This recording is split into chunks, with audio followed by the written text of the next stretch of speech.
Okay, here we are for fourth and gold, getting ready for week 9. Let's kick off straight away with the Thursday night game tonight. We've got the Houston Texans at the New York Jets. Paul, let us know your thoughts. Who are you going with tonight? So the Jet season is over, but will officially be over by Halloween. I think it's still, it'll still be the month of October when I predict that they'll drop this game and then they'll be at 7 wins by the end of the month October, which is not what they hoped, obviously, with the investment that they've made, handing the reins over they fired their head coach, they handed over to the defensive coordinator. You couldn't make it up. Now the defense is falling apart. Aaron Rodgers is the general manager. He's brought in all his friends from Green Bay, and except Alan Lazard, it hasn't worked. The Texans have injuries. Stephon Diggs is now out. He's done for the year, which is a bigger story in the NFL for the playoffs moving forward. But I don't think it's going to derail them this week.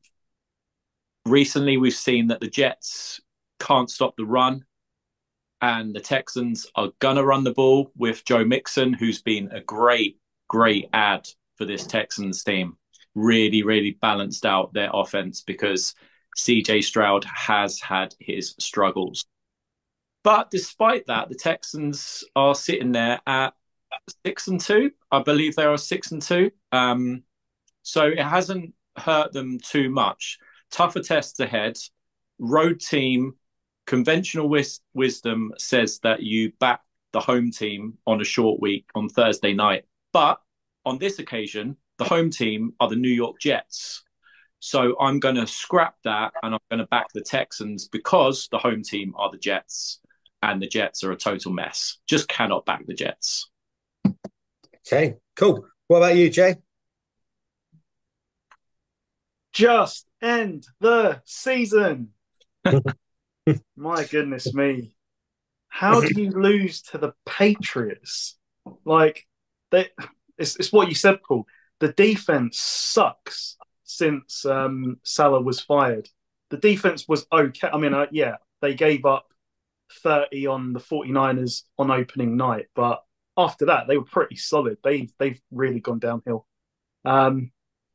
I feel like with Aaron Rodgers, we're watching Russell Wilson part 2. Like, this is what happened with Russell Wilson and the Broncos.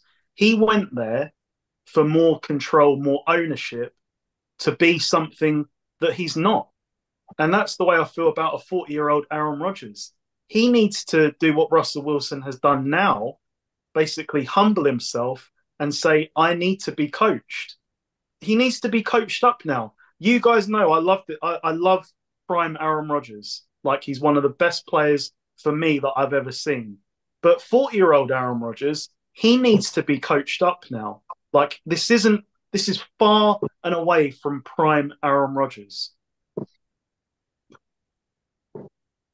They're going to be a bit of a weird team, this Jets team, though. Like, their season's done, in my opinion. I said that last week, that it was already done.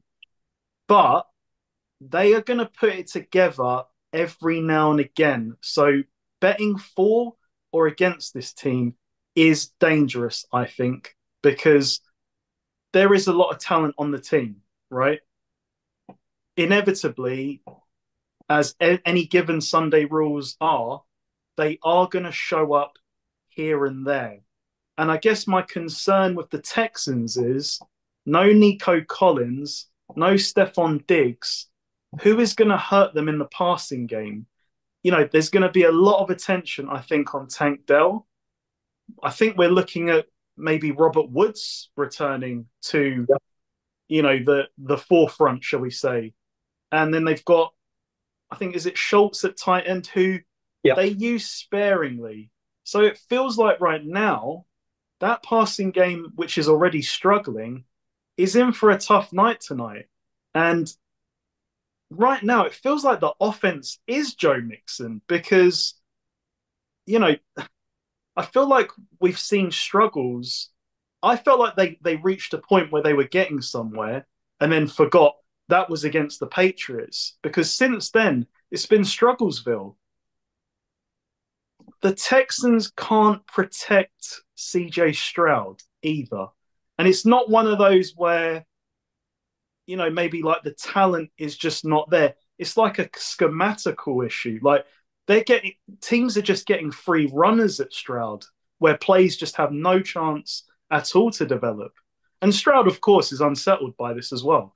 So I can't believe I'm doing this, and I'm going to probably regret it. The Texans had real struggles in New York last year.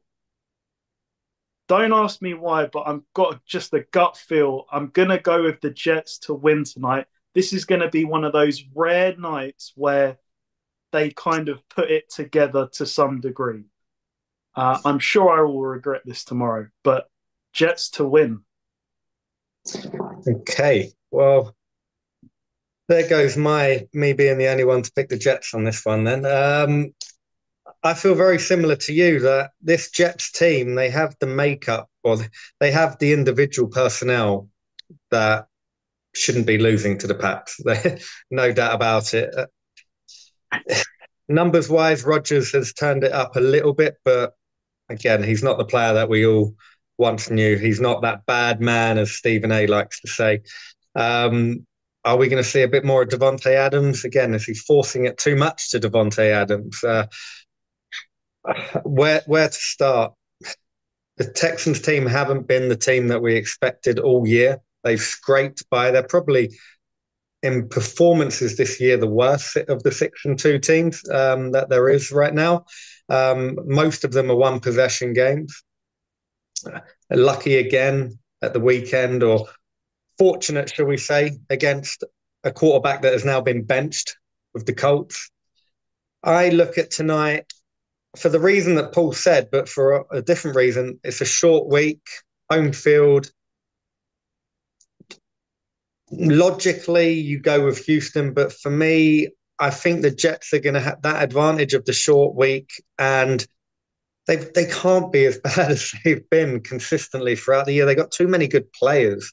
Garrett Wilson's finally woken up now that Devontae Adams is there, and I'm sure he's going to fill his boots. And surely Rodgers can't allow this season to unfold continuing the way it has been. I'm going with the Jets. I don't know why, but even Vegas is going with the Jets. I think they're -2, which, again, shouldn't be. But that's who I'm rolling with this week. Jay, next up, Dallas Cowboys at the Atlanta Falcons. I'm really sorry, but this idea that Dak Prescott is a top 10 quarterback, do me a favor. Like, I know that this isn't the most talented Dallas team, but what I just cannot comprehend last Sunday night was the Cowboys put in a very good performance in the first half. They went into half leading in San Francisco, and it was like they just didn't turn up in the third quarter. They didn't want it. That they were in the lead and they didn't want it. I just don't understand what happened. And then, of course, they're down 3 scores, and Stat Prescott turns on in the fourth quarter. I don't know what to say about Dallas. Like, you stop CeeDee Lamb, which the 49ers decided they weren't going to do for a while. Like, this is the problem I've been saying with the 49ers. All you have to do is double CeeDee Lamb and take him out the game. There's not another player on this offense that can hurt you consistently. Will there be a big play every now and again? Maybe, but I'll live with that if CeeDee Lamb is shut down completely. Why they are continuing to... It's a favourite boys club, this Cowboys team. Ezekiel Elliott is the starter, but Dalvin Cook came in for a few snaps, and he looks more... it's not hard. He looks a lot more explosive than Ezekiel Elliott is. So I think there's big problems with the Cowboys. The only issue I guess I have is that they're playing the Falcons, and I don't really know what you're going to get with the Falcons. Like, they can be really good, but I don't trust them. I can't trust them on a week to week basis to show up and perform the way they did. But we're starting to see Kyle Pitts emerge. Like, this is a thing that we all said in the offseason when Kirk Cousins arrived. Will Kirk Cousins unlock Kyle Pitts? And I think we're starting to see that. I mean, that second touchdown where he basically ran after the catch for 40 yards, juked someone. Like, he's a beast. Like, this could be a very, very good tight end. And I just think with Dallas, like, their defense isn't going to be able to cope with all of these weapons. They can't stop the run. I mean, you know, the 49ers lost Jordan Mason, and I know the 49ers are a very good running team, but third string running back coming in to kill you as well. What's Bijan Robinson going to do? I just think that this Cowboys team needs a real rethink. They've obviously invested in Dak. They've invested in CeeDee Lamb. They've got to figure this out because they just don't have the talent on this team. And Micah Parsons being, absent, DeMarcus Lawrence not being there as well, that's really hurting them. And I think it will hurt them again this week. So I'm going to go for a Falcons win. Okay. Yeah, I look at this game and you hit the nail on the head with the Falcons. What, they're 4-1 over the last 5 weeks, and 2 of them were close games to Tampa Bay, and that was against last week's Tampa Bay team that were missing most of the pieces to their offense, and they still struggled to beat them. And the Panthers, really, can we include the Panthers in a win-loss record? It should be a walkover at the moment. And the one loss, they got absolutely hammered to Seattle. What are they going to do at Dallas?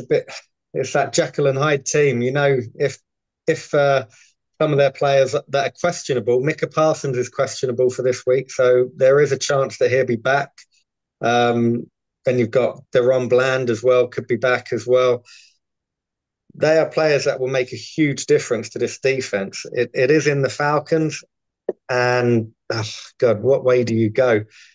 I look at this Falcons offense and I think, you touched upon it, not just Bijan Robinson, but Tyler Algier as well. They got the not to the level of the Lions with Gibbs and Montgomery, but that's a good tandem that they've got there. And I don't see how the Cowboys stop it, especially if Parsons isn't playing. And then obviously if they do go all out on the run, who is it? Darnell Mooney. Where's he come from this year? Freed up more space for Pitts, which again, it's all relevant. I've got to go with the Falcons. I think they are 5-3 in the division, beating the Bucs both times, which is huge for them. If they go and lose now to the Cowboys, it's all for nothing. So I think the Cowboys are close to being like the Jets, where their season is almost done as well. Like they're just disjointed. The team we all thought were a good team coming into the year, and they've been, let's be honest, they've been atrocious. Not been anything to shout about. So yeah, I'm going with the Falcons to win. I'm not sure what the spread is. I'd imagine it's around about 3 or 4 points. And I wouldn't touch the spread because you never know with this Cowboys team. But yeah, Falcons to win for me. What about you, Paul?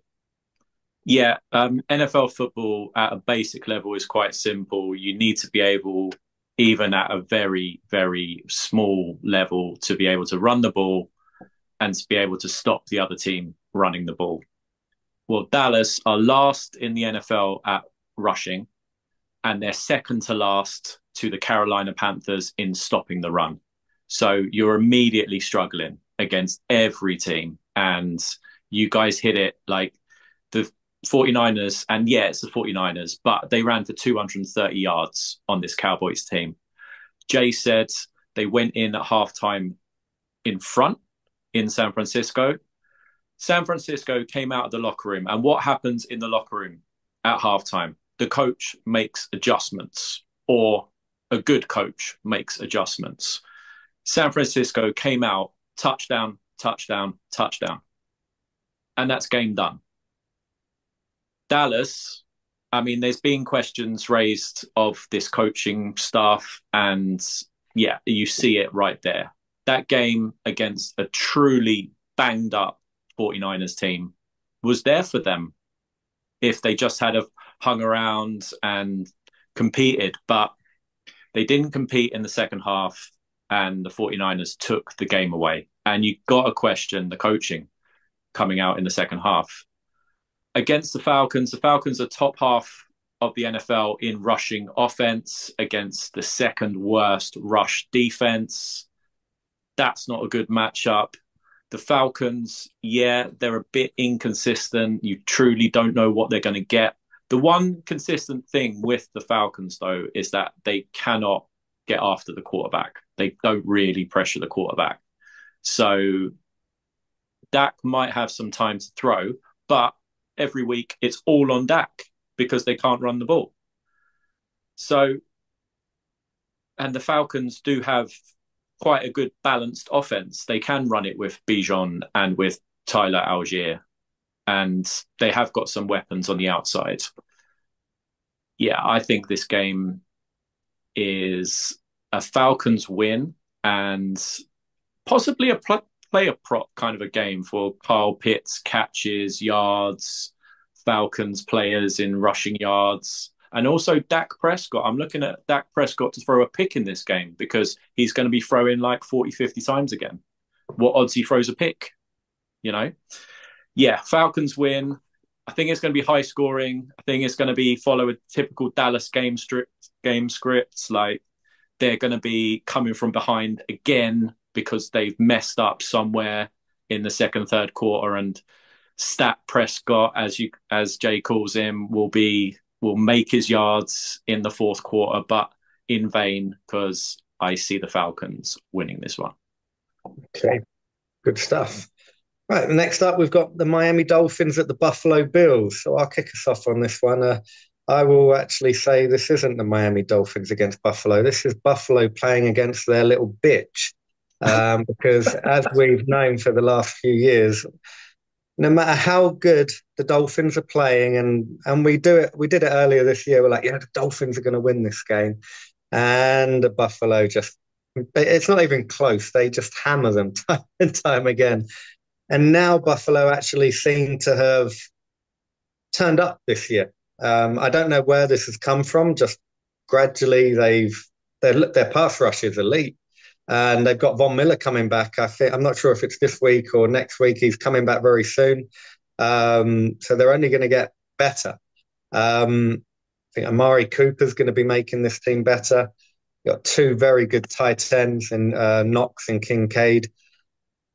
And more importantly, they've got Josh Allen through his first interception of the year last week. But overall, God, it's like a different player. Year after year, he's been one of the highest interception throwers in the NFL, but there was always so much output. It got a little bit lost. This year, he's been one of the most efficient on the ground with his arm, leading the team, which is what has needed to happen because he hasn't had these star receivers. I'm really looking forward. This could be the year for Buffalo to actually do the Chiefs. Who knows? They got the pieces with Coleman hitting the ground running. And again, the Cook in the run game seems to be working. I look at the Dolphins. Great to see Tua back at the weekend. I am concerned with him playing against the Buffalo Bills this week with that pass rush that I mentioned. Didn't see completely what I'd hoped in terms of, I thought Hill was going to go off on one last week with Tua coming back. 72 yards, I think he finished with. It's just game a bit too early for my liking for Tua. Buffalo are going to have way too much. This spread could be -10 and I would still take it. Miami lost a close game to the Cardinals. This one won't be close. Buffalo win for me. Paul, who are you going with? Yeah, Miami absolutely had to beat the Cardinals with the Bills coming up because Tua is 1-7 against Bills. And that one win was a close one, 21-19 at home. This is not at home. This is in Buffalo. Buffalo absolutely battered the Seahawks last week. That game was close early. Seattle made some mistakes with snaps in rainy conditions up there in Seattle. But after that, like, Buffalo absolutely dominated up front. The Seattle defensive line was just being pushed around, being bullied by this Bills O-line all day. And yeah, that's really good for the Bills moving forward. Like, because now they can run, they can pass, they've got Josh Allen who can improvise, and their defense made life difficult for Geno Smith. Miami just, how do you give up that game to the Cardinals? I know the Cardinals like came back and made some plays at the end, but you were up by 10 in the fourth quarter and you let them come back. And yeah, you're not going to be up by 10 in the fourth quarter against this Bills team. That Seattle game was hugely impressive. Like, you could see the coaching that Buffalo, yeah, Josh Allen threw that pick. It was going to happen at some point, but they didn't make the mistakes in the slippery conditions, and Seattle did. But what part of that is Buffalo forcing Seattle into mistakes? A lot, because Geno Smith was under pressure and they shut down the Seattle running game. Miami, to have any shot, absolutely have to run the ball, which they did against the Cardinals. Achane had a big game, but it's just, I think it's going to be empty yards this week against the Bills, because I think the Bills are just a better team and Josh Allen just has Miami's number. So yeah, I don't see this being close. I think Buffalo are going to win this by double digits. Nice one. What about you, Jay? Yeah, I mean, we've seen this story before, haven't we? As Paul said, Bills 7-1 in the last 8 games.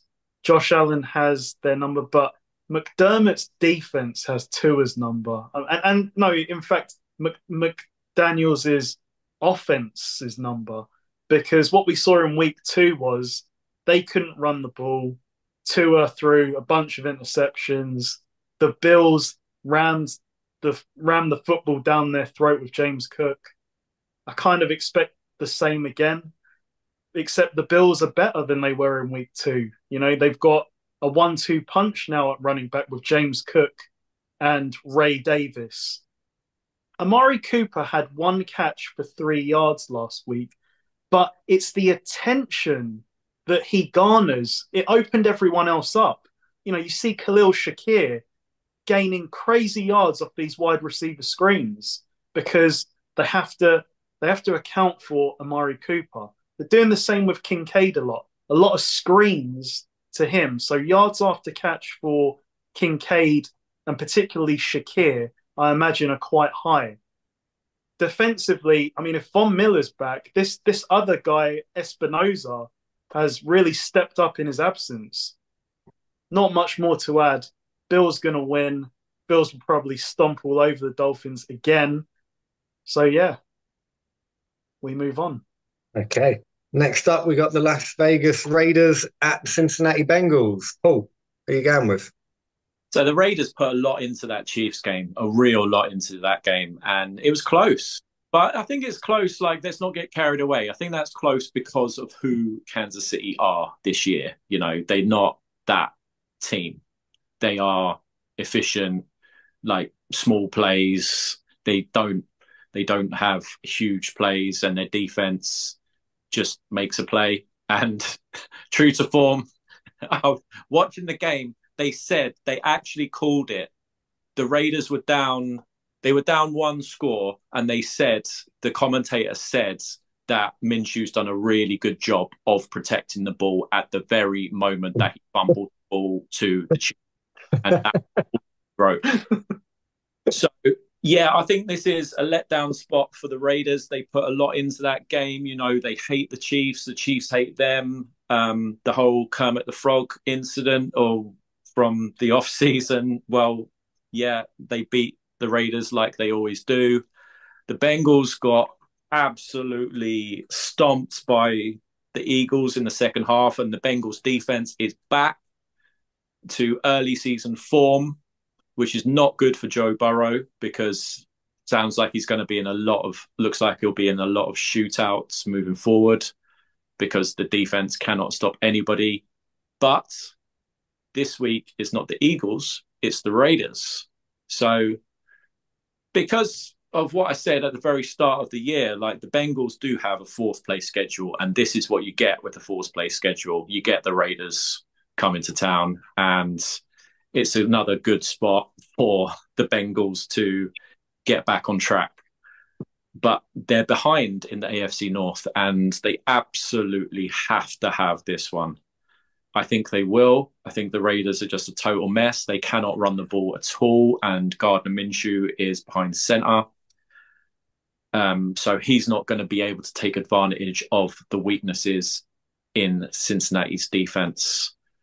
Yeah, Cincinnati win this, and I couldn't back them to cover because the spread's 7, but because their defense is absolute trash. But yeah, the Bengals will win this. What about you, Jay? Yeah, the Bengals defense is so bad. Like, I don't want to take any credit away from Devontae Smith's catch and Jalen Hurts' throw, but a better team doesn't let that happen. I'm sorry. They did the Eagles did everything they wanted with the Bengals defense. But I'm concerned about the offense as well. I was watching that game, and the way that the offense operates, they're so flat. They're so slow and almost too composed on a per-play basis. You know, what did we see on Monday with the Steelers? Up-tempo energy. You know, they're sort of in a hurry-up offense. The Bengals were the complete opposite. It's almost like there's no charisma in this team at the moment. And with T. Higgins not playing, I hate to say this because I love Jamar Chase, but he's not the same guy. You know, you can contain him when that second receiver threat isn't there. He's not quite at the level of a Justin Jefferson where if Addison's out, if the quarterback is Nick Mullins, it doesn't matter. Justin Jefferson will produce. I'm not really so certain I can say that about Jamar Chase. And it's not a criticism. It's just that's how great Jefferson is. And Chase probably is just slightly behind him now, in my opinion. The Raiders defense put in a good effort. They really did. I mean, what more could they do? They get the interception. They set up the offense on the 3-yard line, and the Raiders go 0-4 and turnover on downs. There's not much more to say about this. The Raiders' offense stinks. Bengals will win this game. As Paul said, be careful with that spread because the Bengals' defense is terrible. Yep. Yeah, the Raiders are just the Raiders, right? They're the team that we've known for many, many years now. And they showed it again at the weekend. That's exactly what we've come to expect over the years of the Oakland, now the Las Vegas Raiders. God, you feel sorry for Crosby. Like, he just makes plays week after week, and now he looks like he's going to be stuck in that place for many more years to come, if you have to believe what the owner has said. So, sorry to hear that for him. Yeah, this week, how can you go against the Bengals? You can't really go with the Raiders unless they're playing a Pats or someone like that, or the Panthers. You're just waiting for them to shoot themselves in the foot one way. Like, the offense just can't do anything to get the team going. I do look at this Bengals team, and I feel like we're saying that a lot this year. Like, last chance saloon, whether it's the Jets or whether it's the Cowboys or whether it's the Bengals, it's like, yeah, they've got to win this week. I'm pretty certain I said that last week about the Jets, and I said it this week, that's for sure. The Bengals team, I think that we have to start questioning the coach. Is his job safe? It shouldn't be, because how many years now have they started off the year terribly? It's been at least 3 years, probably 4. And we always use the excuse, right? Burrows came off surgery in the off season, right? There's at some point the coaching has to be better. the players, for whatever reason, aren't prepared at the beginning of the year. And this year, they've not been able to turn things around as easily as they have in previous years. The players love him, but clearly not. Do they respect him? I don't know. They're not putting the performances out on the pitch.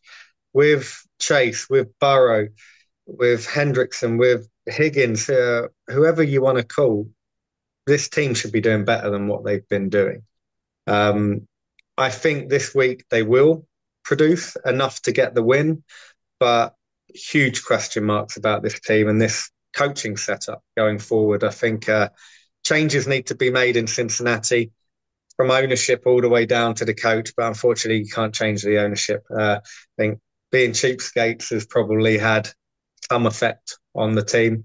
Doesn't matter if you play well, you're not going to get paid. How many years has Chase been there? What, 2 or 3? And he's been lights out every year and he's still not getting paid. So I think that's got something to do with it. But on the game, Bengals win, wouldn't touch the spread. If I had to, I'd go Las Vegas plus whatever it is, 6 or 7. Next up, we've got the LA Chargers at the Cleveland Browns. Jay, who are you going with? Unwavering faith, ultimate belief. Jameis Winston has turned Cleveland into Believeland. Like, if you saw the pre-game speeches, the players just night and day. And it was like an act of God that Kyle Hamilton dropped interception. It was just Jameis Winston's day. But he made plays, big plays.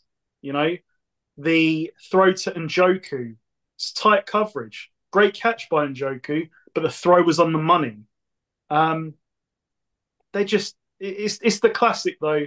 They make the quarterback change. There's obviously going to be a natural bump in performance. Everyone gets a reset.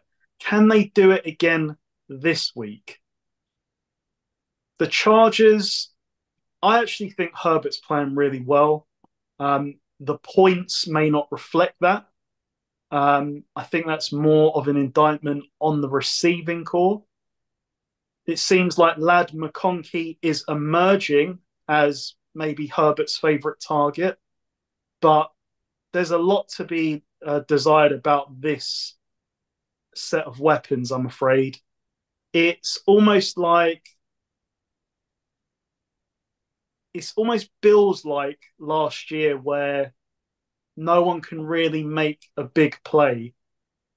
Okay, McConkey had that big play at the end, but I'm not sure that these receivers can make it happen against the Browns, who clearly are invigorated. I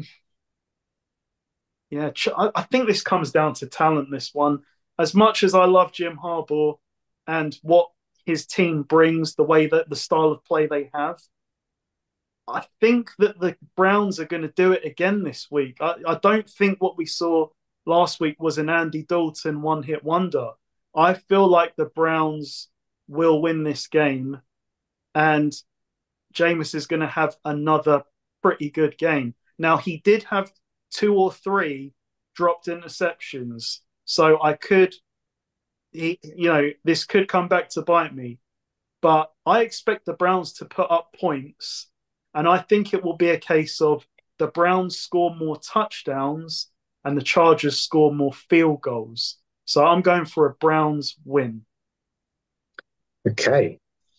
This game is very evenly matched in a weird way. You look at it from a coaching standpoint, you're going with LA every day of the week in terms of the difference that Harbaugh has made on this team. It's like a completely different organization. Herbert is stepping up and they're doing enough to win. You touched upon it though, Jay, that are they going to be able to do what they did against New Orleans, against Cleveland, in Cleveland, and against Myles Garrett? That's the million-dollar question. I see this game being close all the way through.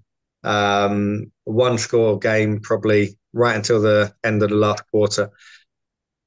If that's the case, I see it going well for the Browns. Close game means they're going to run the ball, get Chubb involved more, which again is going to work in their favor. He's not really kicked off since he's been back this year, but only time will tell if he can find the form that he had in previous years. So to put it bluntly, I'll show you these three fingers. How does that taste if I go? Now that's a very tasty W there for Jameis Winston. What about you, Paul? Yeah, I think you completely throw out everything that happened with the Cleveland Browns through the first few weeks of the season, because this is a different team. And I know it was a perfect storm. Like, it's the ex-Cleveland Browns, as in the new Baltimore Ravens, coming to their stadium, and they hate the Ravens. It's a new quarterback. Jay was talking about the pre-match hype from Jameis. But there's a huge part of the NFL, which is effort, and the Browns really put in their best effort last week against the Ravens. Is this a letdown spot against the Chargers team, which is going to be pretty consistent and just stick around and run the ball and try and stop the run? And they haven't got great receivers, but they just sort of hang around and make it a low-scoring game. The only thing that makes me consider picking the Chargers is Jameis going to revert back to throwing pick sixes? And that is likely, but I'm going to roll with the Browns. Just they continue the good vibes, they continue the feel good, and they're more explosive than the Chargers. The Chargers just hang around, but the Browns can score now, because this is the new Browns. This is not the Deshaun Watson Browns. This is an explosive offense with a quarterback who is a number one draft pick from quite a few years ago now. But yeah, he can throw the ball, and Nick Chubb's coming back. They've got Njoku, they've got Myles Garrett, and now all the guys that they've got on defense, all those big names, are now playing like big names because they feel good playing for the Browns. They're now not a joke. And I think the Browns might be an annoying problem moving forward for the rest of the year for the Ravens, the Bengals, the Steelers, and the rest of the AFC, because, yeah, they're going to pick up some wins if Jameis just hangs around and just doesn't throw loads of pick sixes. The Browns, because this offense, we've seen this last year with Joe Flacco. Joe Flacco took this team to the playoffs. So, yeah, I see the Browns winning just because I think they can score more easily than the Chargers can. Okay, good stuff. Next up, we have the New England Patriots at the Tennessee Titans. Jay, who are you going with? No one. These two teams are literally going nowhere. Okay? But they beat the Jets, man. The Patriots miraculously beat the Jets. But, I mean, the Titans at least have a reasonably good defense. I really don't have a lot to say about this. I mean, the Titans almost gave up 300 yards in return yards last week. It was ridiculous. So I assume they won't do that this week. The Patriots, yeah, they miraculously beat the Jets, but I think they run into a problem here. I suspect, so Drake May's not playing, Jacoby Brissett is playing, and if he gets injured, Hunter Henry might end up playing quarterback at some point. Drake spotted at Patriots practice. Ooh, interesting. He's still in concussion protocol, but he was spotted at practice. That is interesting, but I feel like the Titans, they do have a good defense. Like as you said last week, it's not heralded as like number one just because of yardage, but it's still pretty good. So I don't really give the Patriots. Yeah, it's not. They're not going to win two in a row. I don't think. I think the Titans will win whether it's Mason Rudolph, whether it's our good friend Will Levis. I can't pick the Patriots to win this game. So, yeah, two bad teams, Titans win. Yeah, two bad teams is a perfect way to just put it bluntly. I think the Pats had that benefit, if you want to call it a benefit, when you lose your quarterback and the backup comes in, plays reasonably well because the defense has been coached up for a different guy and he's a completely different player, Brissett to Drake May. Tennessee will be ready for Brissett, who's very likely going to be the person that quarterbacks for the Pats. This Pats team are just really bad, and as you said, Jay, I don't see them winning 2 games in a row against anyone. Titans aren't much better. Rudolph, Levis, again, they all like to throw picks, but I believe in the Titans more than I believe in the Pats, and neither of them are high. That's to say the least, but I'm going to go with the Titans to win just because they're at home, and I can't see the Pats winning two weeks in a row. I'm going to leave it there and just go, yeah, Titans win. What about you, Paul? Yeah, I've got no strong opinion about this game at all, except maybe bet the under, maybe bet on picks, maybe bet on player props or turnovers in the game. Mason Rudolph I know him from the Steelers days. He's a competent NFL level backup, nothing more. Drake May looks like he could be something, but Jacoby Brissett is even worse than Mason Rudolph, and the Jets made him look good with 2 minutes to go. Yeah, neither team have much talent moving the ball offensively, but like we said, the Titans are weird. They've got the number 1 defense according to yards, but then they gave up 52 to the Lions last week. And then they gave up 30-something to the Bills the previous week. Like, this is a fraudulent number 1 defense, but depends what metric you're measuring the defense by. Yeah, I think the Titans win in a game that I don't want to watch. That's all I have to say. Next up, we got the Washington Commanders at the New York Giants. So I watched the end of this game and of the Washington Bears game, and oh my God, said it to Jay a couple of days ago, is one thing that defenses are taught in a Hail Mary situation: don't try to catch the ball. You pat it down, spike the ball into the ground, because you attempt to catch it.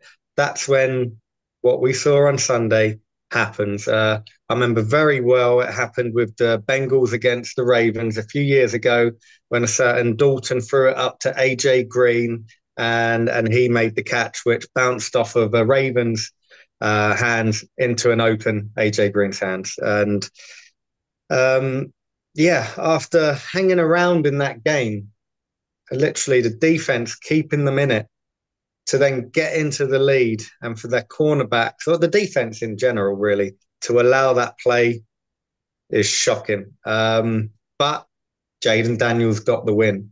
That's all that matters. There's no pictures on the win-loss record come the end of the year. Washington, I really like this team. I've said it week after week. I love the trenches. I love the quarterback. They got the weapons with McLaurin. I love Robinson at the running game, and obviously they've got other running backs there. And I like Dan Quinn. Let's remember, this is the guy that got the Falcons to the Super Bowl. This is the guy that had the Dallas Cowboys defense as one of the most feared defenses in the league. This is a very, very good coach. A lot of the pieces of the jigsaw are coming together for the Washington Commanders. And good on them. They're going to have way too much for the Giants, in my opinion. It is a divisional game. It is in New York, so you never know in these divisional games. But you're asking me, do I like Daniels over Jones? Hell yes, I do. I don't see how the Giants can get anything out of this game. Not really much more to say than that This is a game the Commanders win. I believe they suffocate the Giants and they win it by at least one score, minimum, 7 points or more. What about you, Paul? Yeah, the Giants' offensive line had a bad night in Pittsburgh, had a terrible night, even worse night the previous week against the Eagles. And the Commanders, like, they got after Caleb Williams. They really made his life difficult all game long. And Caleb, I know the stats weren't there, but I was actually impressed with Caleb, like how he just, because he had no help. He had no help at all from the coaching or from his offensive line in that game, Commanders. But my takeaway from that game from a Washington perspective is they've got a bit of a pass rush. And that's not good for the Giants because this offensive line is not good. As Alex Highsmith had his highest ever number of pressures last week against the Giants. Yeah, it helps when you've got TJ Watt. Jay's representing Trent Jordan there, and TJ wrecked the game with the game sealing sack strip fumble right at the end. But the point is, it's against this Giants offensive line.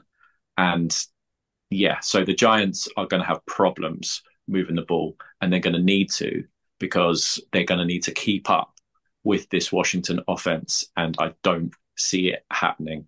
Washington jump out into a lead, forces the Giants into passing situations. Daniel Jones is going to be running for his life. That's a complete recipe for disaster. And yeah, the Giants are going to lose this game, I think, by at least a score. And you, Jay? Yeah, I mean, you both summarized the Commanders very well. I think when you get a play like that, we'll come to the Bears, but from a Commanders point of view, when you get a play like that, I feel like you just start to feel like something special is going to happen this year. I'm not saying they can win the Super Bowl, but I feel like the Commanders could make a run here. But I'm gonna focus on the Giants because I actually thought Daniel Jones had a pretty solid game on Monday night. But how you can throw a pick like that to end the game, you just can't. I'm sorry. You know, you've got the game back to a one-score game, 30-yard line. There's 50 seconds left. Why are you throwing off balance? Throw it away. It's not fourth down. I can live with losing the game if first down, second down, third down, fourth down, we didn't get it done. But to throw a pick off balance like that, overthrow to seal the game, it just ruins everything that you did in the game.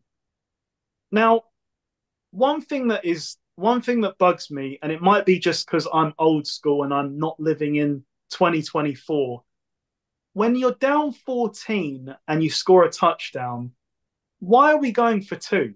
Like, why are we, well, if we get two, then next time we get the ball, we can win the game. Okay, but what if you don't get two? Then that gives all of the momentum back to the team that's winning. And if you're going to go for two, what the hell was that play? I've been a big fan of Daboll, but what the fuck was that? I mean, you had two or three linemen lined up to the left, and everyone on the Giants is watching Daniel Jones. So the ball snapped, they're still watching Daniel Jones. Daniel Jones throws the ball, they're still watching Daniel Jones. They're lucky that Highsmith didn't catch that and take it back for a pick six, because now you're down 10 when you could have just kicked the point after. The only other thing I have to say about the offense is Malik Neighbors seems to have a bit of a dropping issue now. He had at least 3 drops in that game. He had a couple of drops last week, I believe. So there's a few things to fix there. But clearly, Daniel Jones and Darius Slayton, from day one of them both entering the NFL, they've got a connection. Like that is his favorite weapon. So I do think the Giants will be able to score some points in this game. If you remember their first meeting, somehow the Giants scored 3 touchdowns. Their kicker was injured, so they went for 2 3 times, and they went 0 for 3. The Commanders kicked 7 field goals and won the game. I think the Commanders are going to win. But I tell you what, as Paul said early in this season, Giants defense is pretty good. They've got 3 pass rushers in the top 15 in sacks. Sexy Dexy, Dexter Lawrence, leads the NFL with 9 sacks. And then you've got Brian Burns. And then you've got someone I'm quite interested in now, Ojolari. Like they've got a difference-making defensive line. And if they do make a change in the offseason at head coach, at quarterback, there's a base here. Like they can build from this if they get rid of the GM. And just one last thing, Jermaine Illuminor, don't start talking crap before the game about you want TJ Watt on an island, because you saw what happened. Sack, fumble, recovery, AFC Defensive Player of the Week. Just be quiet and play the game. Commanders win. All right. Next up, we got the New Orleans Saints at the Carolina Panthers. Paul, who you got?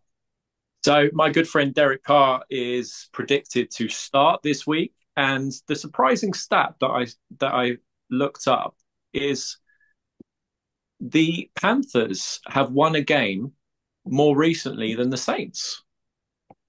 So the Saints started the season like 2-0 and scored 90 points, and have completely fell apart since then. Like they are a total mess. But good news, they're playing the Panthers. The Panthers have the worst points differential in the NFL, and it's not even close. So it's a great matchup for Derek Carr to come back from injury. Yeah, I watched bits of the Saints because I had money on the Saints Chargers. I had watched bits of the Saints Chargers game, and the Saints are just not a good offensive team. But you just can't back the Panthers, because the Panthers went up 7-0 against. They went up 7-0 against the Broncos and then completely fell apart. This defense is not good, and the Saints might not score many, but it will be enough because it's Carolina. So give me the Saints to win a game that, again, I don't really want to watch. Yeah, this isn't a game I'll be queuing up for. As you mentioned, Carr will be back by the looks of it. What to say? Two teams that have flattered to deceive this whole year. I'm going to go with the Saints purely because they've got the experience on defense. I'm not sure if Honey Badger will be back or not. I know he's questionable. They should have too much.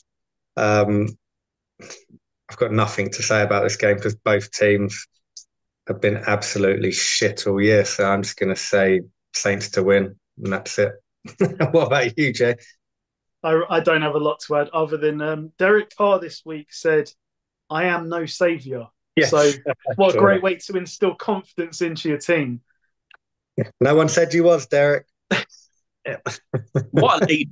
What an inspirational guy he is. Oh, yeah. So, right. Are you going with Saints, Jay? Was that, or are you just going to... Just stop Chuba Hubbard running and you win the game. I've literally got written down here, I will not pick the Panthers to win a game. I don't think I picked them to win a game last year. So the run continues. Saints win. Next up, we've got the Denver Broncos at the Baltimore Ravens. Sorry, Denver. I think you're going to be on the hand of a smashing this week, based off of what we saw from Baltimore. We've seen it a few times already this season. It's so un-Baltimore. It's so Harbaugh-like in terms of the defense isn't what we're used to seeing. And it seems like the team aren't fully prepared when they play teams that they should be beating, or even in game when they get up big, they just sometimes take their foot off your throat and give you a chance to get back into it. The Commanders game, for example, that should have been easier. There were games before that. Was it against the Colts? I think it was this year where it's just something doesn't seem right. Lamar Jackson is comfortably the best player in football right now. And how they could lose to the Cleveland Browns, it was literally like the perfect storm. Interceptions missed, passes dropped, everything happened in the Browns' favor. What I think we're going to see this week is a backlash from Baltimore, that they're going to come out, they're going to be on point, they're going to execute. Lamar Jackson's going to want to come and prove a point that I am still the best player in this league. And I think they're going to really hammer the Broncos. I think the spread, I think Vegas thinks something similar. I think it's about a 9-point spread, last I checked. I wouldn't bet on that, admittedly, but I feel Baltimore are going to cover that spread. I'm going Baltimore to win, to bounce back handsomely. Still one of the best teams in the league.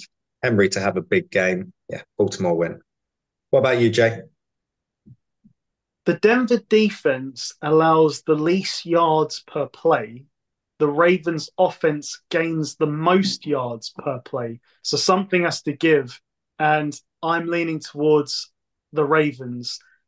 If Carl Hamilton catches that interception, it's a very different sort of, optics-wise, it's very different.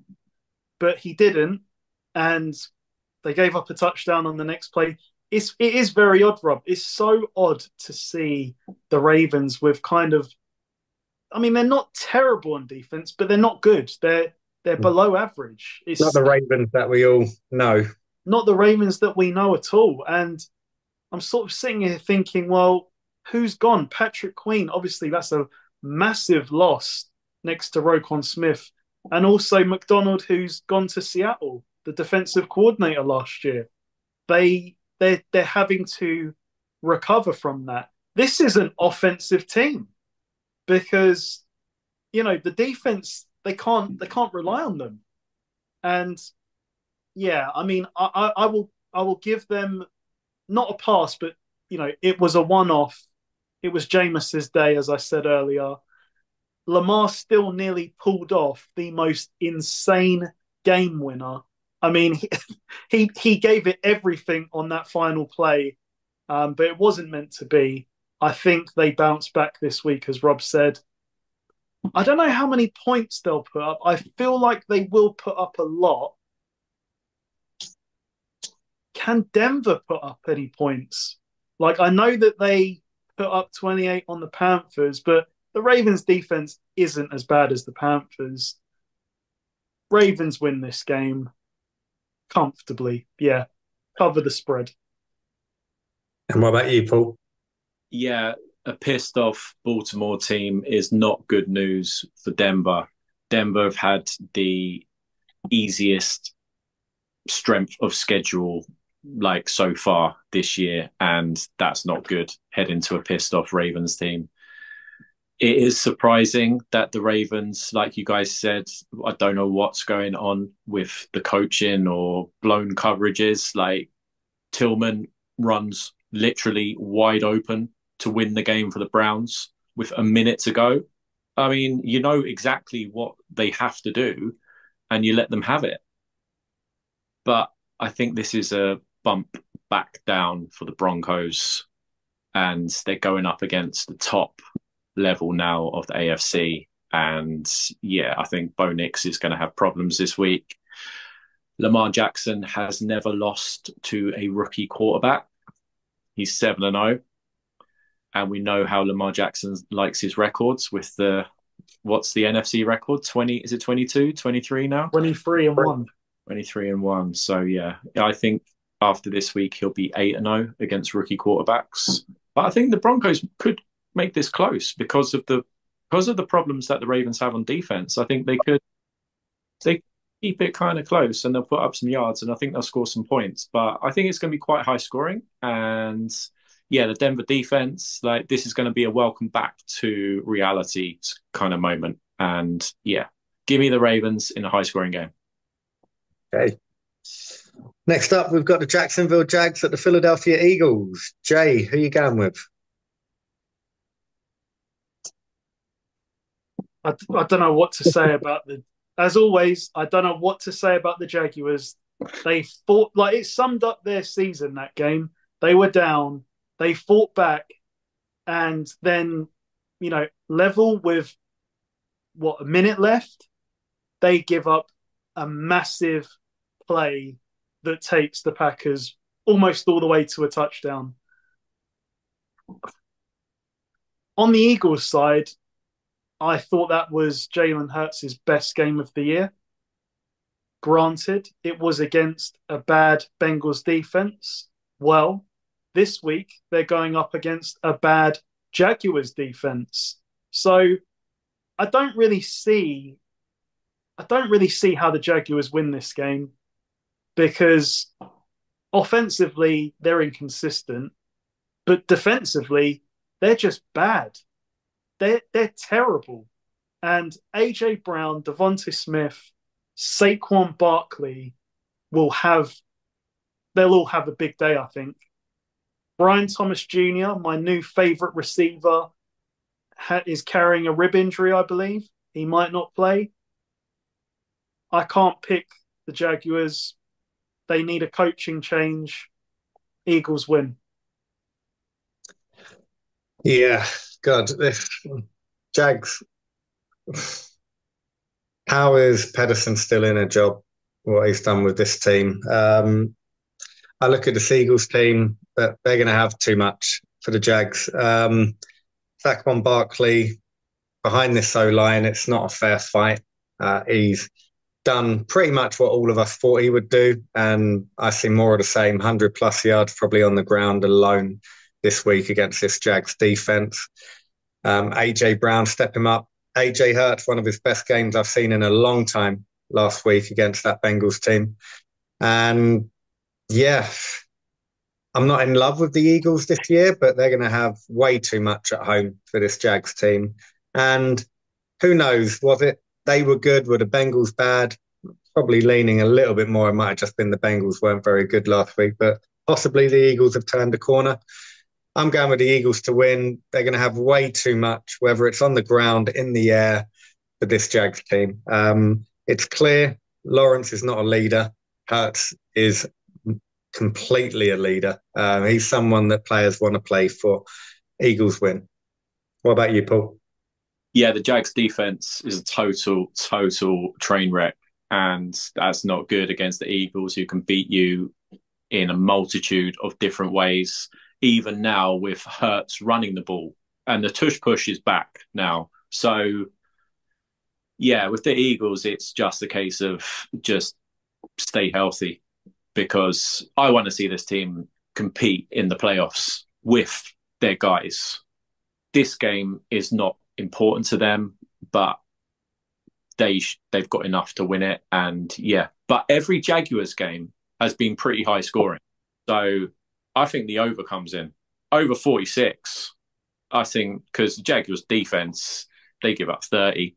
So, and then the Jags are going to be playing from behind. And Trevor Lawrence can throw it. Eagles secondary, yeah, it's not, the Eagles defense is not amazing.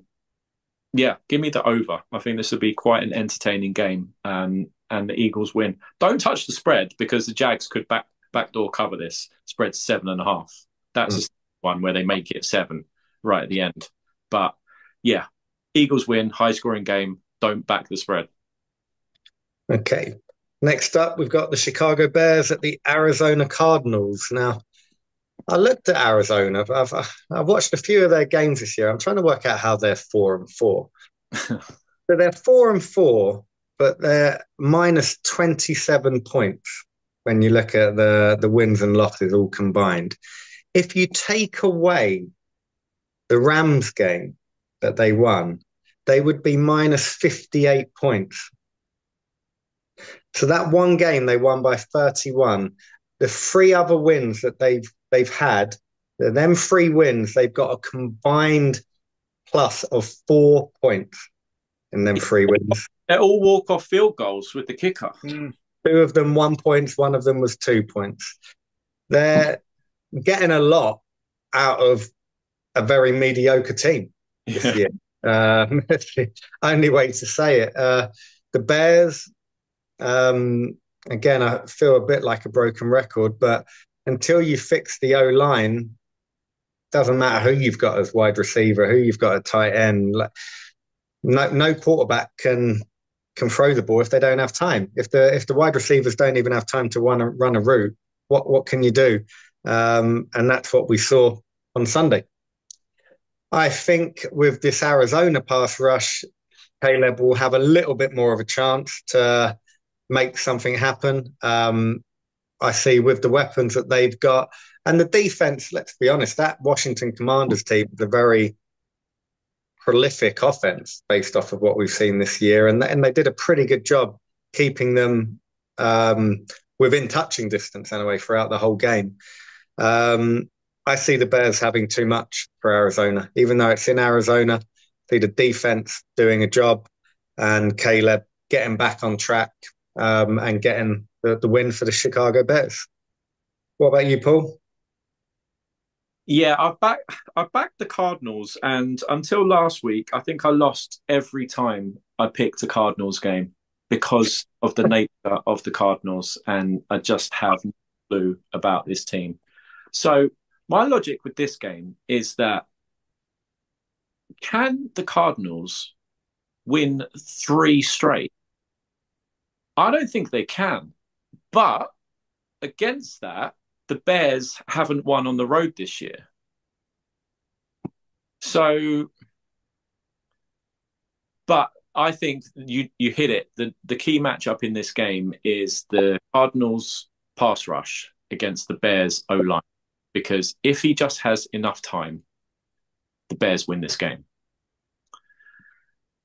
And because the Bears defense, despite the Hail Mary, still have not conceded 21 points in the game, which is massively impressive. We're heading into week 9 and they still haven't conceded 21 points. Like, this is a good defense. They gave up yards to the Commanders, but then they tighten down when you get to the red zone and they hold you to field goals.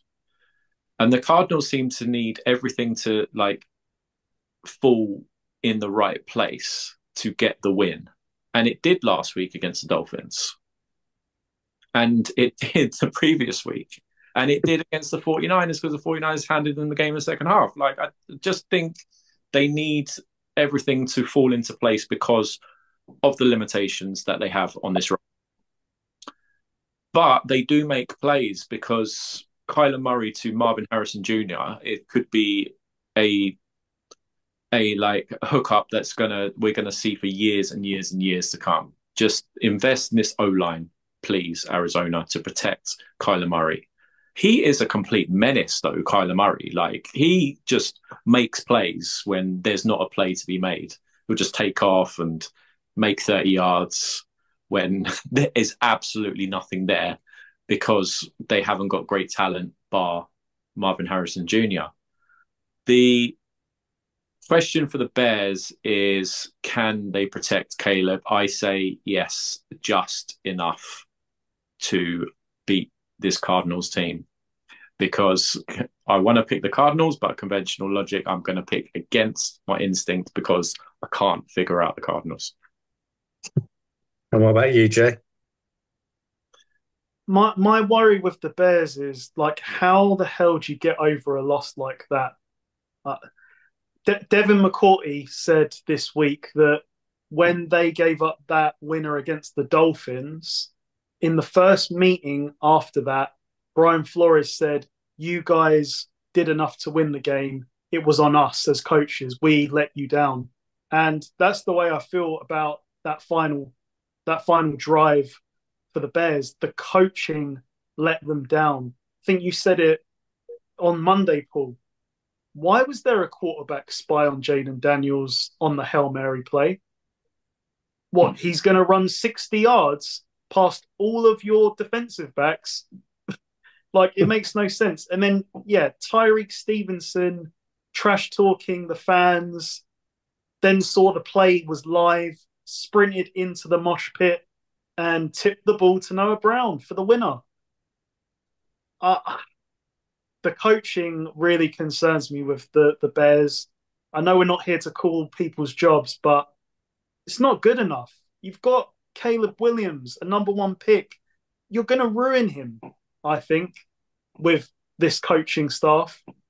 The offensive coordinator, I'm not a big fan of. He was in Seattle with Russell Wilson at the end there. Didn't end well. The Cardinals, yeah, roll the dice, because I don't know what I'm getting. I don't know if I've picked the right outcome for any Cardinals game this year. But I feel like they've got the coaching edge. And as you said, Paul, this link between Kyler Murray and Marvin Harrison Jr., get used to it. Because seeing Marvin Harrison absolutely burn the life out of Jalen Ramsey for that touchdown, wow. I know Ramsey isn't the fastest, but I think that speaks to the coaching. Like, the way that was lined up, it was lined up as if it was a run. And with the way Marvin Harrison was positioned, it felt like he's going to run a go. And he just ran a drag, and Ramsey was dead from the snap. And it was a dime by Murray as well. He still needed to make the throw, and he did. Murray can break the game. James Conner, bruising running back. Marvin Harrison, their star receiver. Trey, what's his name? Tight end, Trey McBride. Hurdling players now. Like, there's a lot going right for this team. I'm going to give the edge to the Cardinals, mainly because of coaching. I see them out coaching the Bears in this one. And I mean, I might as well, because I don't know what to think about the Cardinals. I'll go with the hot hand and the fact that I think the Bears might suffer a bit of a hangover of that loss last week. So Cardinals win. Okay. Next up, we've got the Detroit Lions at Green Bay Packers. Paul, who are you going with? Yeah, I've gone back and forth on this. The only thing I can pick for sure in this game is going to go over. I see a lot of points in this game. I think this is a bad matchup for Detroit, and let me explain why. Because the Detroit haven't yet suffered from losing Aiden Hutchinson, as in they've been playing bad teams, but they've been able to pressure the opposing quarterbacks because they've been playing against bad O-lines. Well, that ends this week because the Packers have a good O-line and they've got a quarterback. Yeah, he's might be a bit banged up. Sounds like it's going to be Jordan Love who's going to play. But they've got a quarterback who's mobile, who can move away from pressure because he's a good athlete. And even if it does turn into Malik Willis, he's a good athlete. So they can get away from any pressure. And the Lions aren't, since Hutchinson, pressuring the quarterback. That exposes the one weakness that I see on this Detroit team, which is their back end, which is their corners and their secondary. And they've been penalized a lot this year. That is a bad matchup against Green Bay and all the receivers that they've got. Like, they've got numerous receivers who it seems we don't know which one is going to have a big game on a week-to-week basis. So fantasy purposes, just good luck if you've got Green Bay wide receivers. But Green Bay can run the ball and they've got the receivers. Yeah, Detroit's offense, we know about Detroit's offense. They are explosive. They put up 50 points on the Titans. Yeah, they are elite on the offensive side of the ball. But I don't know. Something's telling me that I think Green Bay are going to put it together this week. And I think they're going to have time to run the ball. And I think they're going to just outscore the Lions in a high-scoring game. So I'm going to pick the Packers. Okay, cool. What about you, Jay? This clearly is game of the week. I've been excited about this since I saw it on Monday. I can't wait to watch this game. Jahmyr Gibbs and David Montgomery have accounted for 150 scrimmage yards at least 150 scrimmage yards every game this season. I mean, that is insane.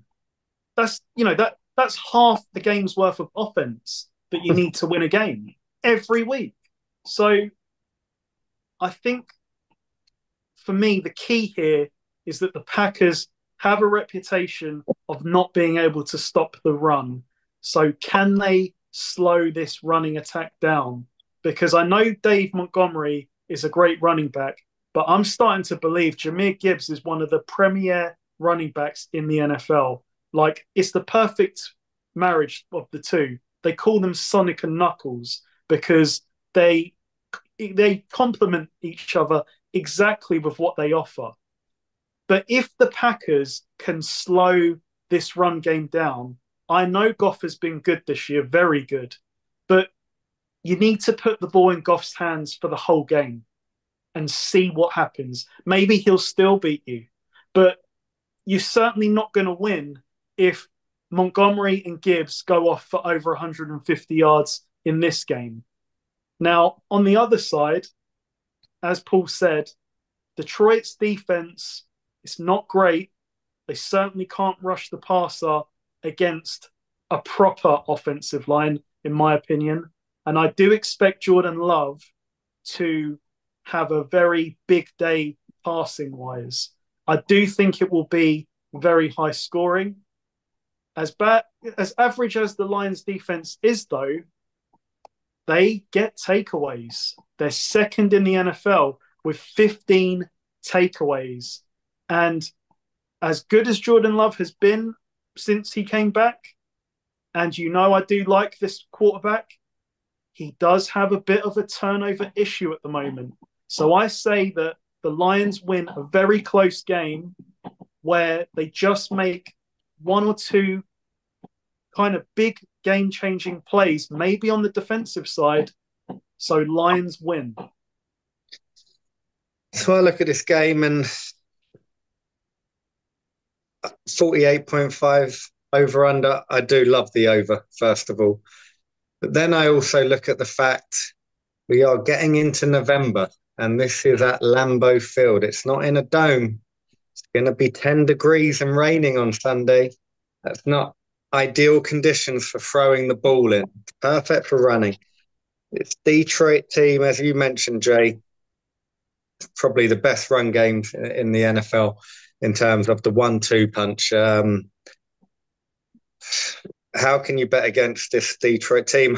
I must admit, I missed the early games last week, and I went onto the box score because obviously I thought 52 to what was it, 14 or 10. I was like, God, Goff must have thrown for about 400 yards. And I opened it and saw he threw for 85 yards. But, well, what have I missed here? And saw all of the return yards in the end. We know Goff can do it.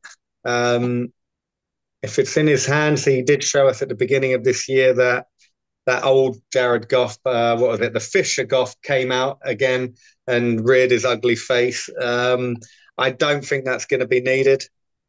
Lions and the Ravens are probably the two best teams in football right now in terms of that I feel in a way like head to head against anyone. They're the two teams I feel are the best.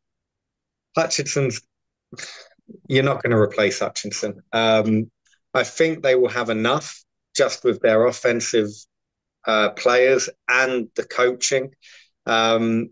Green Bay have Jacobs, Love, and Jair Alexander all questionable on the injury report. So not had a full week of practice. Divisional game, both teams 6 wins. I see the Lions riding that crest of the wave at the moment and getting another win. See it being a close game, high scoring, as you both said. See it probably being 3-4 point game. but Lions to win for me. Next up, we have the LA Rams at the Seattle Seahawks. Jay, who are you going with? This game, every time, obviously me being in the NFC West with my 49ers, I pay close attention to these games. You don't know what you're going to get from this one. It is pot luck, really. But if we look at the matchups, Seattle cannot stop the run. Like, you can absolutely bully them on the ground. And because the fact the Rams are healthy now, they've got Kupp back, they've got Nakua, they seemingly aren't having a closing down sale that I thought they were last week.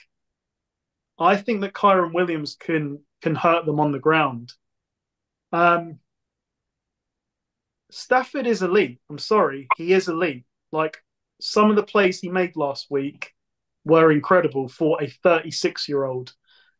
He's a late bloomer leadership wise. Like, if only he had the sort of will in him 10 years ago, because he's a different character since he was at the Rams. Geno Smith had a little bit of a meltdown in the game last week because he threw the pick. He sort of was losing his mind on the sideline. And of all people, ironically, DK Metcalf was there calming him down. The Rams surprised me last week against the Vikings. They held that offense in check after the first two drives. And I do believe in this offense. If they're willing to believe in it, which it seems they are, they're not tearing it down. This is a very high-powered offense when they're rolling. So I am going to go with the Rams to win this game. I'm not sure on DK Metcalf's status. If he's not playing, that's huge for the Seahawks. Not because DK Metcalf is going to put up 100 every week, but it's the attention that he garners. When he's not there and you've just got to shut down Lockett and Smith and Jigba, it can be done. And as great as Kenneth Walker is, I don't think their run scheme puts him in the best position to maximize what he can really do. He can definitely give you big plays, individual plays. But if they had a better run scheme, he could be one of the best running backs in the NFL, in my opinion. They don't, so I'm going to roll with the Rams to win this game. So you look at, how you started off. This game could go either way. Divisional game. You look at the analytics, and the matchup predictor gives you a 50.3 chance for one team and a 49.3% chance for the other team. That is how even this match is. I actually don't think it's that even. Now that Kupp and Nakua are back, I see it a little bit more in favor of the Rams, purely because I trust Stafford more than I trust Geno Smith. And Cooper Kupp and Nakua, or Kupp over a number of years, has proven to be one of the best wide receivers in football. Admittedly, he's not that guy anymore, but you can still trust him to perform. And Nakua, he's electric when he's playing. I also trust Sean McVay from a coaching standpoint. There's no reason to bet against him. Over 4 or 5 years now of him at the Rams, he's done the job. And the Seattle team, I'm just not convinced with them. And it'd be sod's law that they go out and have an awesome game this Sunday. But week after week, whenever I bet against them, they have their best week of the year. I'm going with the Rams to win, and the Rams to cover. What about you, Paul? Yeah, I've gone both ways in this game so far. I think that despite what I saw last week from Seattle, I think they're coming into this game pissed off, and it looks like DK will play. That does open up the running game for Seattle. I think the Rams, they've got the guys at receiver, and they've got Stafford, but the rest of the roster is not that good. And I don't trust the Rams to put 3 wins back to back. The first one was against the Raiders in a pretty uninspiring game. And then, last week against the Vikings. Seattle really, really need this one. And Seattle need a win because they've not had, except the Atlanta game, they've not really had an impressive win this year. They beat up on bad teams. It's time for Seattle to win one of these games against a team that it's close, where it could go either way. And I don't know why. It's just gut. But I say that Seattle are pissed off and they're going to defend their home field and they're going to beat the Rams. Okay, cool. Next up, we've got the Indianapolis Colts at the Minnesota Vikings. So I love this game for Minnesota right now. The Indianapolis organization is in a little bit of a disarray at the moment. How you've got your quarterback Richardson, who you're benching, what that says, what can you ever play him again after that? You're telling him that you trust, how old Flacco now? Nearly 40, isn't he? Or is he even older than 40, probably? You're trusting Flacco over Richardson, which, to be honest, I agree with. I do think Flacco has actually played pretty well. They should never have brought Richardson back so quickly after the injuries to at least let Flacco, if he is going to screw things up, screw it up and then put Richardson back. I didn't like the fact that he wanted to come out of the game. It's a bit of a sort of quitter mentality for me that I'd never want to see that from anyone. Vikings lost last week. They can't lose again. They're in the most competitive, closest division probably football's had in the last 20 years and probably will have for the next 20 years based off of the 4 teams in it. I'm going with my man Jefferson. I don't care who's on him. He's going to get you numbers. It's the safest bet every week. Jefferson, go over there or thereabouts on the 100 yards, wherever it is. They're at home. Colts, I think, are going to be reeling a little bit. Vikings win. What about you, Jay? Yeah, I mean, I've got written down here, Anthony Richardson simply isn't ready to be an NFL quarterback. Like, there's so many things he's just not got the acumen for, really. I mean, if you come out the game because you're tired, don't say that you came out the game because you're tired.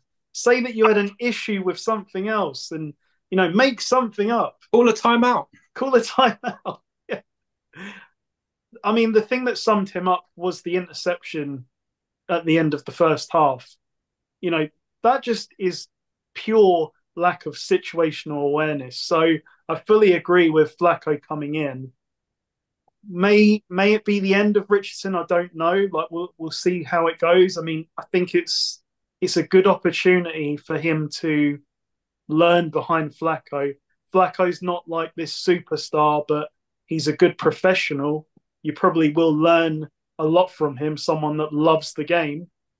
The Colts, they can't stop the run.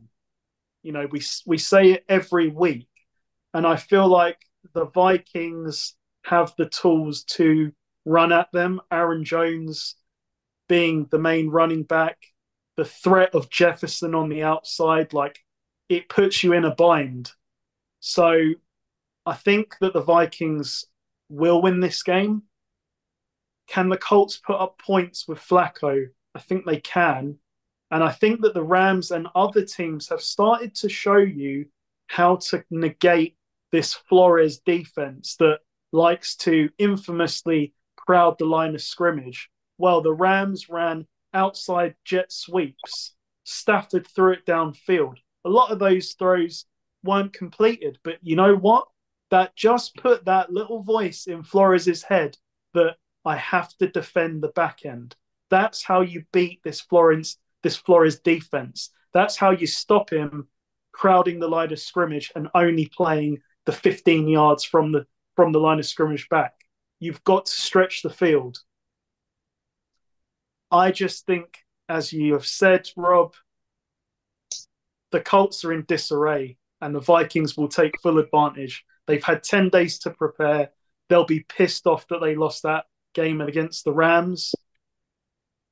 Sadly, Darnold's done really well. And I think the Vikings have exceeded what they thought they were going to be, to the point where I'm sort of, ridiculously saying, like, I think that if they can get a better quarterback, they should go ahead and do it, because I actually think this team could go far, but Darnold does have a ceiling. He's good, but he's not going to take you to the promised land. And I know that sounds ridiculous because he's played very well, but I feel like the Vikings have exceeded my expectations. I don't know who's out there.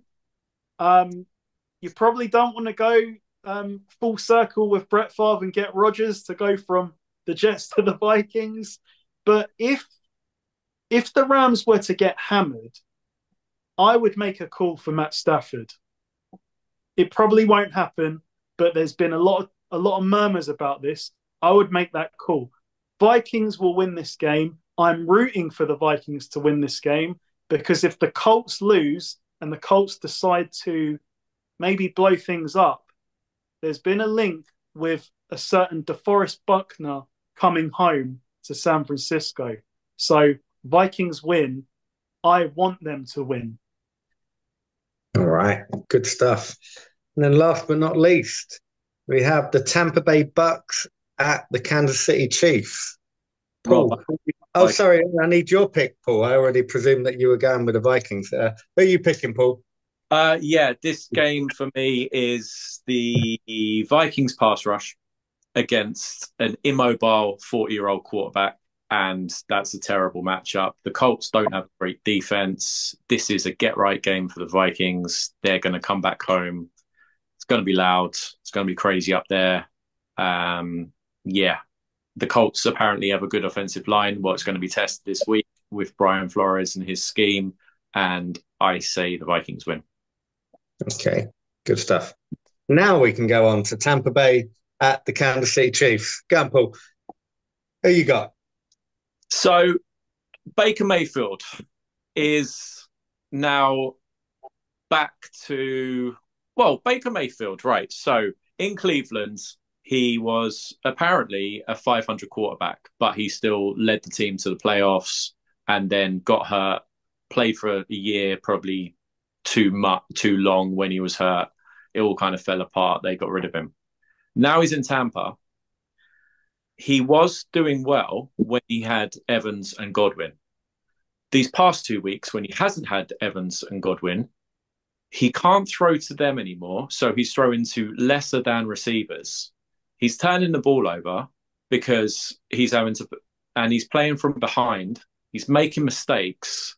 And Baker Mayfield is now back to being a 500 quarterback against Kansas City, who have a really, really good defense. And they're going to make it really, really hard for Baker Mayfield this week. The only way that Tampa are going to have any shot in this game is to run the ball. And people don't run on this Kansas City defense. So I don't think the Bucs have a shot in this. But every Kansas game has been close. I don't think this week it's close. I think this is, because I think Kansas eventually is going to click with Hopkins. Now he's in the second week. They're going to give him some more plays. Kelsey's coming back into a bit more like relevance. They can run the ball. And Tampa Bay, I just think it's going to be falling apart now. Like, they're behind the Falcons. They've lost both to the Falcons. And I think Kansas City are going to win their first game and cover the spread. I think the spread's 8.5. I see Kansas City winning this by 10 or more. Okay. What about you, Jay? Yeah, Baker, if they're to stand any chance, has to reduce these turnovers. As you said, Paul, less than receivers, now going up against a team that is excellent in man coverage. You know, I don't give the Bucs a real shot in this game. But I mean, the Chiefs, we're seeing the same formula in every game. The Chiefs play with their food. Fourth quarter comes along, they lock in, they get the job done. I just wonder. They're 7-0 now. If I'm a Chiefs fan, I almost want a loss. I want to get this loss out the way because the longer this run goes on, suddenly you're going to get that added pressure of being talked about as undefeated. And it's not what you want, in my opinion, for Super Bowl. Like, you just want to get a loss.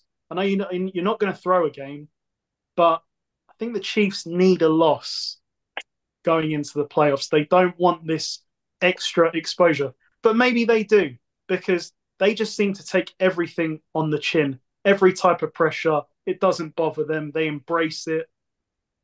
They're going to win this game. Reed said to expect more of Hopkins this week. This team has got a lot of potential, in my opinion, and I think they are holding back because when they get to the playoffs, if they're healthy, I've said it before, Hopkins, Kelsey, Worthy, Juju Smith-Schuster, Hollywood Brown, 1-2 punch of Pacheco and Kareem Hunt, and you get playoff Mahomes. Lots been being said about Mahomes' performances so far.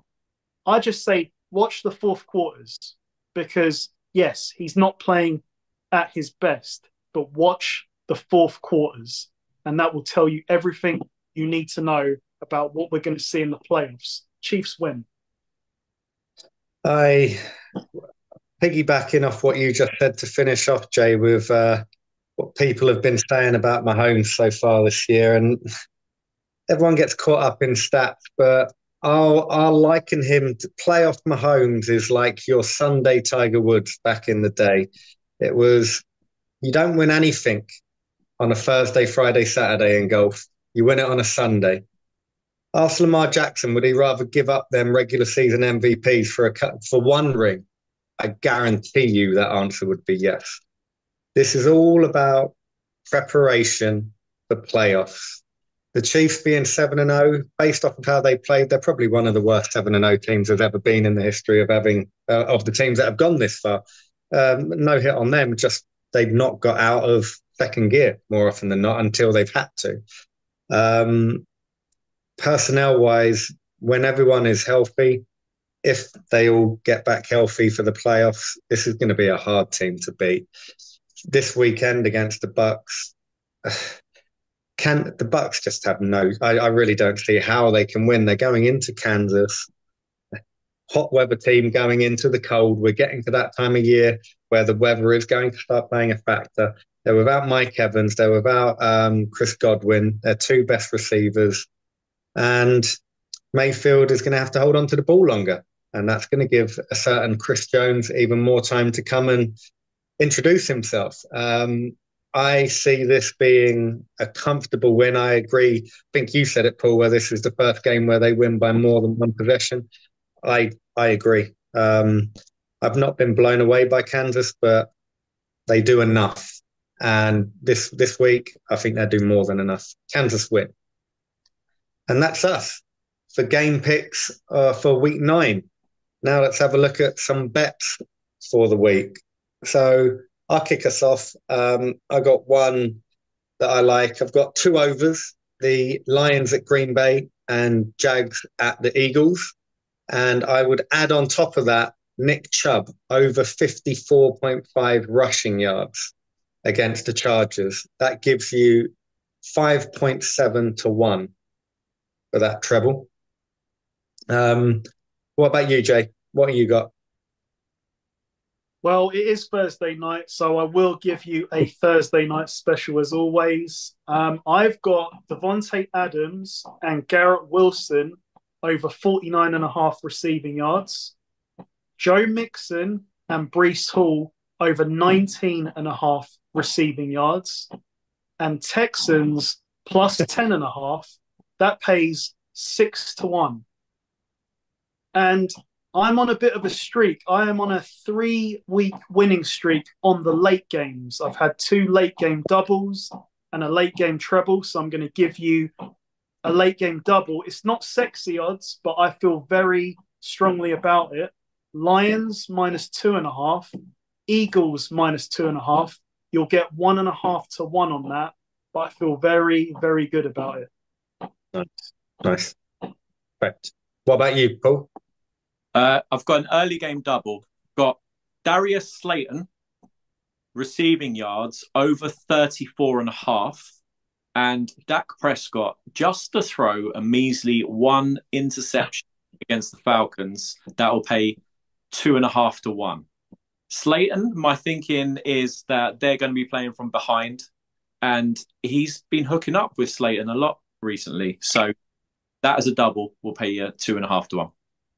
Nice one. All right, my second one, after graphically explaining how I felt the Bills and Miami game would be, I've got to go with the Bills, and I'm not going to pussy out of this one. I'm going -6. I'm covering the full spread. I'm also adding 2 money lines on there. I'm adding the Ravens and the Commanders. That gives you 2.5 to 1. Not sexy, but I think the Bills, I could even go plus -10, but I'm going to go -6 and the 2 on the money line. What about you, Jay? I've given you my 2, but I was looking at a third. I was looking at a third. Okay.